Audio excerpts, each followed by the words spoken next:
sa Mahiwagang Burnay. Mula sa Mahiwagang Burnay.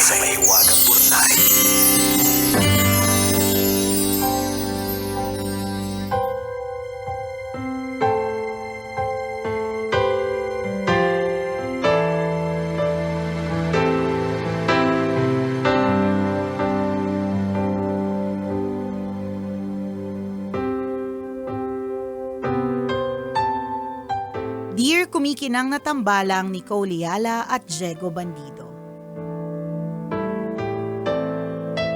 Itago niyo na lang po ako sa pangalang Ellie, isa sa marami ninyong masugid na tagapakinig. Naisipan ko pong sumulat para ibahagi sa inyo ang isang simpleng realization ko lately. Ganito po kasi. Panganay po ako at alam naman natin na kapag panganay ka, automatic na may invisible contract ka na pinirmahan pagkapanganak mo. Nakasulat doon na ikaw ang magpaparaya, ikaw ang magbibigay, at ikaw ang bahala. Lumaki akong sanay na ako ang iintindi. Ako ang mag-a-adjust. Ako ang magsasabi ng sige kapag may gustong kunin ang mga mas bata. Kahit sa simpleng ulam, ganun din. Paborito ko po sa lahat ang balat ng fried chicken. Yung golden brown na napakalutong na kapag kinagat mo, dinig ng kapitbahay yung crunch. Kaso, paborito din yun ng mga kapatid ko. Bilang mabait na panganay, lagi ko namang binibigay. Hanggang sa nasanay na ako na ang natitira sa akin ay parang dinaanan ng bagyo. Normal lang sa akin yun, parte po siya ng pagiging kuya. Parte ng pagmamahal. Hanggang sa tumanda ako, hindi nagbago yun. Kahit ngayon na may trabaho na ako kapag may fried chicken, automatic tagapabigay po ako or tagabigay pa ako ng balat. Naikwento ko to kay Mia, yung best friend ko sa work. Sabay kami laging kumakain. Isang araw naisipan naming mag-fried chicken. Pagdating ng order namin, tinanggal niya yung balat ng fried chicken niya at nilagay sa plato ko. Paborito ko daw kasi yun. Tumigil ang mundo. Sa dami ng taon na ako ang nagpaparaya, may isang taong nagsabing, ako naman. Simula noon, tuwing kakain kami ng fried chicken, automatic niyang binibigay sa akin ang chicken skin. Masaya daw siya kapag ako ang kumakain.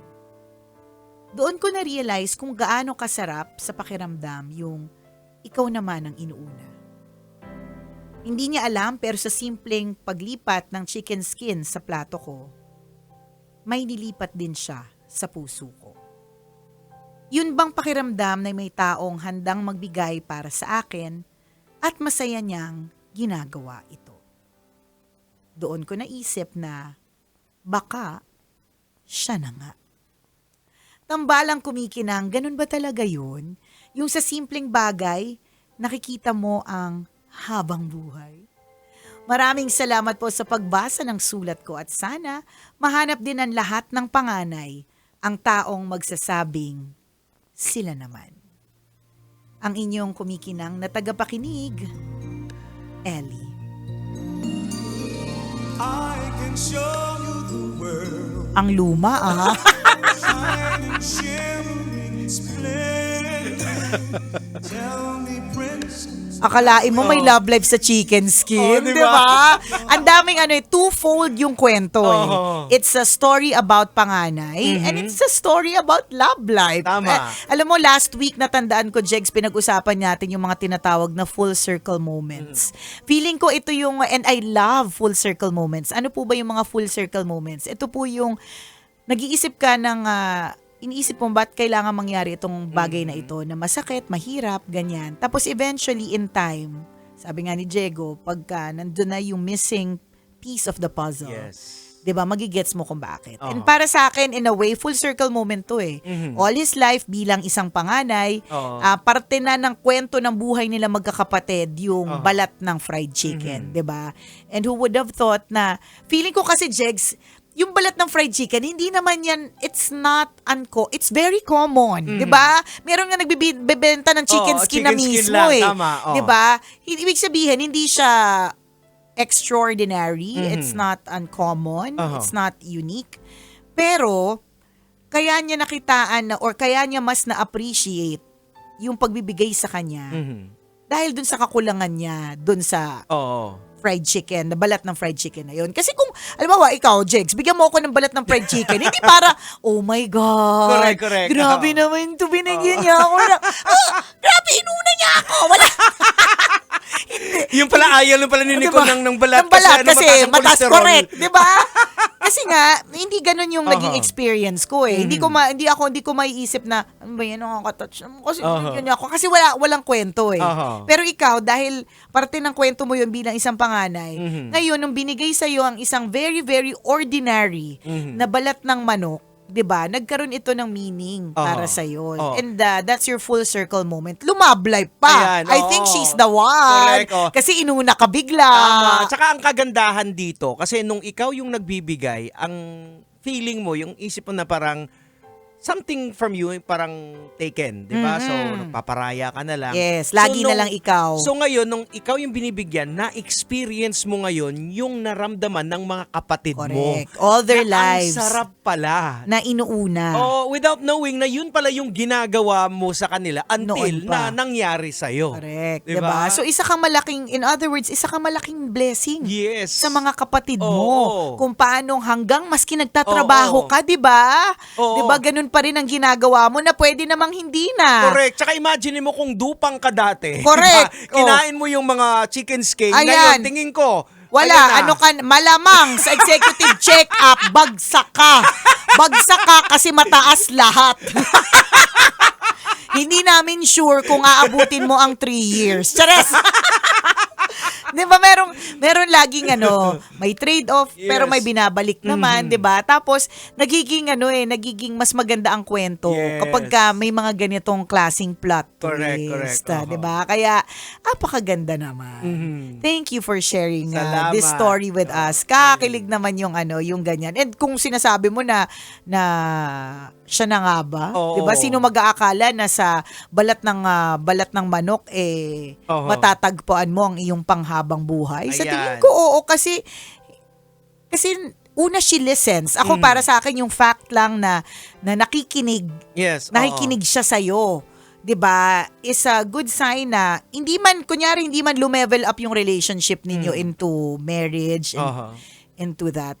You've gained a really good friend who listens, 'di ba? Na who listens. Saka vinalue niya talaga Oo. Kasi pwedeng nakinig Nakinig ako sa'yo. lang. One time, binigyan kita ng balat. Correct. Next time, kasi paborito ko rin Oo, din. 'di ba? Oo, Parang na. hindi. Siya hindi every time. Oo, eh. naging basic na eh. Tama. At alam niya, at for all you know, favorite niya din yun eh. Oo. Pero 'di ba, binibigay niya din sa'yo. Correct. Oo. Ganon. Ang cute naman. Oo. Buti na lang ito na rin yung nag-end ng ating week. Oo Parang nga. katulad last Friday, 'di ba, nakaka-feel good yung kwento. Ito nakaka-feel good din. Tama. Although, syempre, alam mo, may kurot talaga sa puso lagi ng mga ng mga panganay eh. Yung laging, yung sinasabi ni Ellie na invisible contract. Mhm. Yung bang parang automatic na para sa mga Oo, pag panganay. ka. Oo. Na siya lahat. Ikaw magpapaubaya. Oo, ganun din talaga eh. Ano talaga yan na it's parte na talaga yan. May kapatid kang mas bata eh. Ang maganda dito, kapag ka iniisip mo na ikaw magpapaubaya, napalaki ka rin na maigi ng mga magulang mo. Kasi naituro nila sa'yo na hindi ka dapat maging selfish sa mga kapatid mo. Yes. 'Di oo. ba? Katuwa naman. So, we're happy for you. Correct. Ellie. Ayan. And ito po ay isang reminder din po para sa lahat. Kumustahin niyo po yung mga panganay ng pamilya ninyo. Kasi akala niyo lang po talaga, they're always just there to give. Kasi, yes, yun nga, katulad ng sabi ni Ellie, invisible contract Parang Oo. basic na, matik na, ito Oo. na yon parang, Obligasyon mo. Oo, obligasyon, it's my Ayan. responsibility. Siyempre, ako yung mas matanda, ako yung mas magpaparaya, iintindi, o kaya mag-finance, Oo. 'di ba? Pero katulad ng kwento ni Ellie ngayon, iparanas nyo rin po dun sa mga panganay, dun sa Yan. mga breadwinner. Sorpresahin nyo yung Diba? mga panganay, di ba? Correct. Sorpresahin nyo lang din sila na akala nyo lang okay lang si ate o okay lang si kuya kasi laging taga-bigay. Oo. Siguro kasi nasanay na. Yes, exactly. Naging muscle memory Oo, na. muscle memory, ganyan. Oo. Na, kaya tingnan mo si Ellie, yung gulat niya, yung touch Oo. niya na Oo. parang, hala, ako yung inuna. Tapos ang sarap pala sa pakiramdam. Pa-experience nyo po sa kanila yun. Correct. Oo. Pwede kayo Diba? mag-usap-usap na magkakapatid na mag-ambag-ambagan Yan, kayo. Ano bang gusto ni ganon. ate? Ano bang gusto ni kuya? True. Then ilabas nyo. Correct. Naalala ko lang yung isang video na dumaan sa feed ko long ago. Tungkol siya sa panganay siya, tapos ang umiiyak siya Wala, silent tears. Tapos nakalagay lang doon na wala man lang, birthday ko ngayon, wala man lang nakaalala na bigyan ako ng cake. Samantalang, birthday ng lahat, kahit hanggang pamangkin, Oho. siya lagi. Ikaw yung Oo. ikaw nag-aas, punong abala. Correct, ikaw ang Ayan. punong abala, 'di ba? Pero nung birthday mo, Walang siguro kasi naalala. nga sanay na sanay sila na ikaw yung tagabigay, 'di ba? Hindi na nila naalala or hindi nila naisip na bigyan ka Kasi kasi parang hindi mo naman kilala. hindi mo Strong naman yan si ate, strong Kaya naman yan niyang si bilhan kuya. yung- Correct. Kaya niyang bilhan yung Oo. kanyang sarili, 'di ba? Pipili ang thinking pa niyan. At least makakapili siya ng gusto niya. Oo, ay kung diba? wala naman kaming pera pambili ng cake. Actually, hindi naman Hindi yung kung quality, gaano correct. Kung gaano kamahal yung Hindi cake. yung brand ng cake, Oo. 'di ba?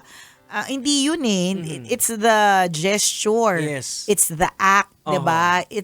Ito yung sinasabi nating it's the thought that counts. Mhm, yeah. Yung inisip nyo na siya naman. Oo. 'Di ba? Kumbaga, ibalik natin kung anong kabutihang loob ang ibinigay sa atin, yung natanggap natin. Why not na ibalik natin dun sa Nagbibigay, taong- oo. lagi. Oo, hindi yung masasanay na tayo, mabait yan si kuya, bigay lang ng bigay. Correct, hindi. Diba? Check and balance ang Oo. tawag dyan. Para diba? maramdaman din nila yung nararamdaman mo na sarap kung tinutulungan ka. Correct. Diba? At saka pagka naramdaman nila yan, yung sarap ng feeling, yung inuna naman sila, di ba? mas lalo silang gaganahan. Correct. Oo. Sobrang mas lalo silang gaganahan. Itong, kunyari, may binigay ka lang na cupcake. Oo. Di ba? Hindi ka na umabot sa mismong cake kasi Oo. mahal talaga. Doon ka na sa cupcake, mini cake, di ba? Oo. Yung ganyan, dadalhin niya na mahabang panahon Oo. yan. So, Gaganahan yan lalo. magkakaroon na ng saysay, mas malinaw na sa kanya, eto pala yung feeling ng ginagawa ko sa kanila, kaya Yes. itutuloy ko pa. Correct. Ayan. Yun. O, di ba? Ang ganda. So, pinasaya mo siya. Tama. Anyway, deserve niya naman. Yes. Salamat sa iyo, Ellie, for sharing your story with us. And bago tayo tuluyang umexit, isang paalala po sa lahat ng mga kabisyo at tambalanista natin. Nako. Magkita-kita po Yay! tayo bukas. A whole day event hanggang Buong araw gabi. to. Mula alas 6 ng umaga Ayan. hanggang alas 10 ng gabi. Correct ka. Magkita-kita po tayo dyan sa Dapitan Sports Complex. Ayan. Sa umaga, pasisimulan po yan ng pasumba natin. Ayan. Ayan. Tapos sa gabi, meron po tayong Hatid Saya Concert kasama si siyempre, Diwata, Ayan. Si Six Cycle Mind. at ang Grace Note. Ayan. Kaya kita-kits po tayo mga kabisyo. Again, ito po ay libre ha. Tama. Libre po. Okay. Kapag ka may sumingil sa inyo, scammer yan. Tama. At kapag bumili ka, Oh. tanga ka. Kasi nga, ito po ay libre! Ayan. O siya, hanggang dito na lang po ang tambalang kumikinang muli. Ako pong kumikinang ulo, Diego Bandido. At akong kumikinang ina mo, Nicole Yala. Kailangan pa bang i-memorize yan? Basic! Siyempre, excited tayo sa Hatid Saya Concert. Oo naman. Diba? Ngayon na lang ulit, after so many years na merong palibreng concert sa barangay, ang Love Ayan. Radio. Kaya maraming salamat din po sa sa mga naging partner namin dyan sa Correct. City of Manila, sa Thank you. Tourism Office. Salamat sa City of the City Administrator's Yan. Office. Oo. Yan. Salamat pong marami. At lahat ng mga agency or ahensya dyan sa Manila. Ayun, mga na kapulisan, correct, lahat. nagtulong-tulong Yes. para to make this event possible. But ultimately, 'di ba, ito po ay pasasalamat ng Oo. Love Radio. And this is just the kick-off. Ayan, para sa It's mga the first. kababaihan. Oo, Yan, 'di ba? actually din, oo. It's the first of 10 Yan. concerts for the whole year. Abangan ninyo. Antabayanan nyo, malay nyo sa susunod na buwan sa sports complex nyo naman. Correct. Ayan. O siya, exit na Alright. muna kami. Enjoy the day. Bye. Bye-bye. Happy weekend.